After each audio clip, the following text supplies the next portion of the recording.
Baik, saya beralih dulu ke Mbak Titi untuk memberikan catatannya. Mbak Titi, adakah yang perlu diwaspadai begitu? Artinya kita bicara kalau untuk wilayah di luar negeri kan ada 126 wilayah luar negeri. Ini hanya satu di antaranya. Apakah kemudian perlu dilakukan 128, Mbak. penelusuran? Maaf, saya Mohon maaf, koreksi. 128 PPLN. 128. Mohon maaf, saya koreksi. 128. Ke Mbak Titi, langsung dengan catatannya, Mbak. Ya, pertama tentu saja kita bersyukur ya bahwa dengan keberadaan media sosial dan pemanfaatan yang tepat, ini bisa membantu pengawasan dan juga pemantauan masyarakat terhadap proses penyelenggaraan pemilu di luar negeri. Terus terang, pemilu di luar negeri itu tidak mudah. Upaya negara memenuhi hak konstitusional mereka dilakukan di negara lain di luar otoritas pemerintahan kita. Oleh karena itu memang metode pemberian suara di luar negeri itu lebih beragam daripada di dalam negeri. Mereka ada TPS luar negeri, ada kotak suara keliling, ada juga pemilihan pemungutan suara via pos. Nah, memang KPU kan membentuk perangkat kerja yang terdiri dari PPLN dan juga petugas kelompok penyelenggara pemungutan suara luar negeri. Koordinasi kerja menjadi tantangan. Oleh karena itu memang apa yang terjadi hari ini menjadi evaluasi yang harus dilakukan serius oleh Komisi Pemilihan Umum.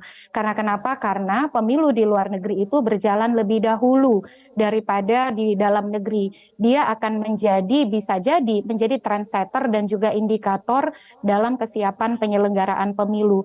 Dan kalau tidak direspon atau dikelola dengan baik, kalau berkelindan dengan disinformasi, itu bisa merembet kemana-mana, merembet kepada misalnya kepercayaan soal kecakapan di dalam penyelenggaraan pemilu dan bahkan bisa kemudian menjadi spekulasi terhadap integritas penyelenggaraan pemilu.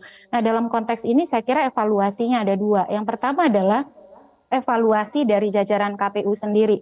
Pak Idam, menurut saya harus ada sanksi ya terhadap PPLN yang kemudian abai di dalam memahami aturan main. Karena aturan main itu kan prinsip di dalam penyelenggaraan pemilu kita, terutama soal kepastian hukum, profesionalitas, tertib hukum, akuntabilitas, dan lain sebagainya. Karena yang mereka kelola ini adalah selain keuangan negara juga akuntabilitas dan kepercayaan kepada publik gitu ya, kepercayaan publik. Nah, jadi tidak berhenti pada evaluasi dan juga pengkajian oleh KPU terhadap apa yang dilakukan oleh PPLN di Taipei, tapi juga apa konsekuensi yang diberikan atas kelalaian atau ketidakcakapan mereka atau bisa dikatakan diskresi yang melawan hukum. Karena kan ini tidak sesuai ya dengan peraturan KPU nomor 25 tahun 2023. Yang kedua adalah evaluasi terhadap jajaran pengawas. Di dalam peraturan KPU itu sangat jelas sekali bahwa kerja-kerja petugas pemilihan di luar negeri itu diawasi oleh Panwaslu luar negeri.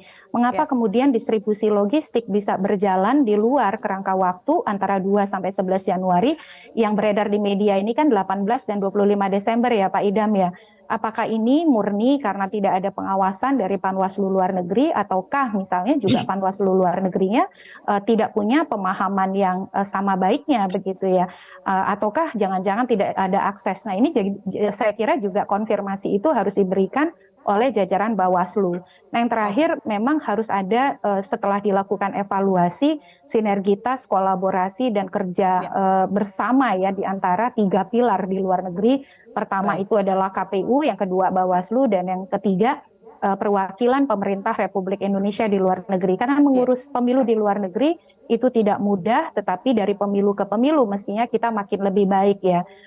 Sekarang distribusi logistik durasinya lebih pendek dibandingkan 2019, jadi memang tantangannya jauh lebih besar. Oleh karena itu penyelenggara pemilu di luar negeri itu harus betul-betul dipahamkan. Jangan sampai mengambil diskresi-diskresi di luar aturan main. Ingat loh, ini soal kompetisi. Mengatakan yang kalau kompetisi. Ya, jadi artinya Anda mengatakan bahwa ini diskresi yang diambil tanpa koordinasi begitu ya. Anggaplah seperti itu begitu ya. Ya ini harusnya yang kemudian juga menjadi jawaban yang disampaikan oleh KPU, karena setahu saya ya KPU itu punya sistem teknologi informasi logistik atau yang namanya SILOG. Mestinya kalau setiap orang tertib di dalam menginput data-data ke dalam SILOG dan SILOG itu juga dipantau dengan cermat, hal seperti ini tidak terjadi begitu ya. Dan kalau pengawasan bekerja baik, mestinya hal seperti ini juga tidak terjadi begitu Mbak. Jadi kalau ini sampai terjadi, berarti pilar-pilar tadi memang ada problem, kira-kira begitu. Ada problem. Dan ini Baik. juga Pak Idam harus juga memastikan dan mengawal ya daerah negara-negara lain ini jadi pembelajaran. Jangan sampai gitu ya, karena mereka merasa paham aturan di negaranya atau situasi sosial di negaranya, ada diskresi-diskresi yang melampaui aturan yang sudah dibuat oleh KPU. Jelajahi cara baru mendapatkan informasi. Download Metro TV Extend sekarang.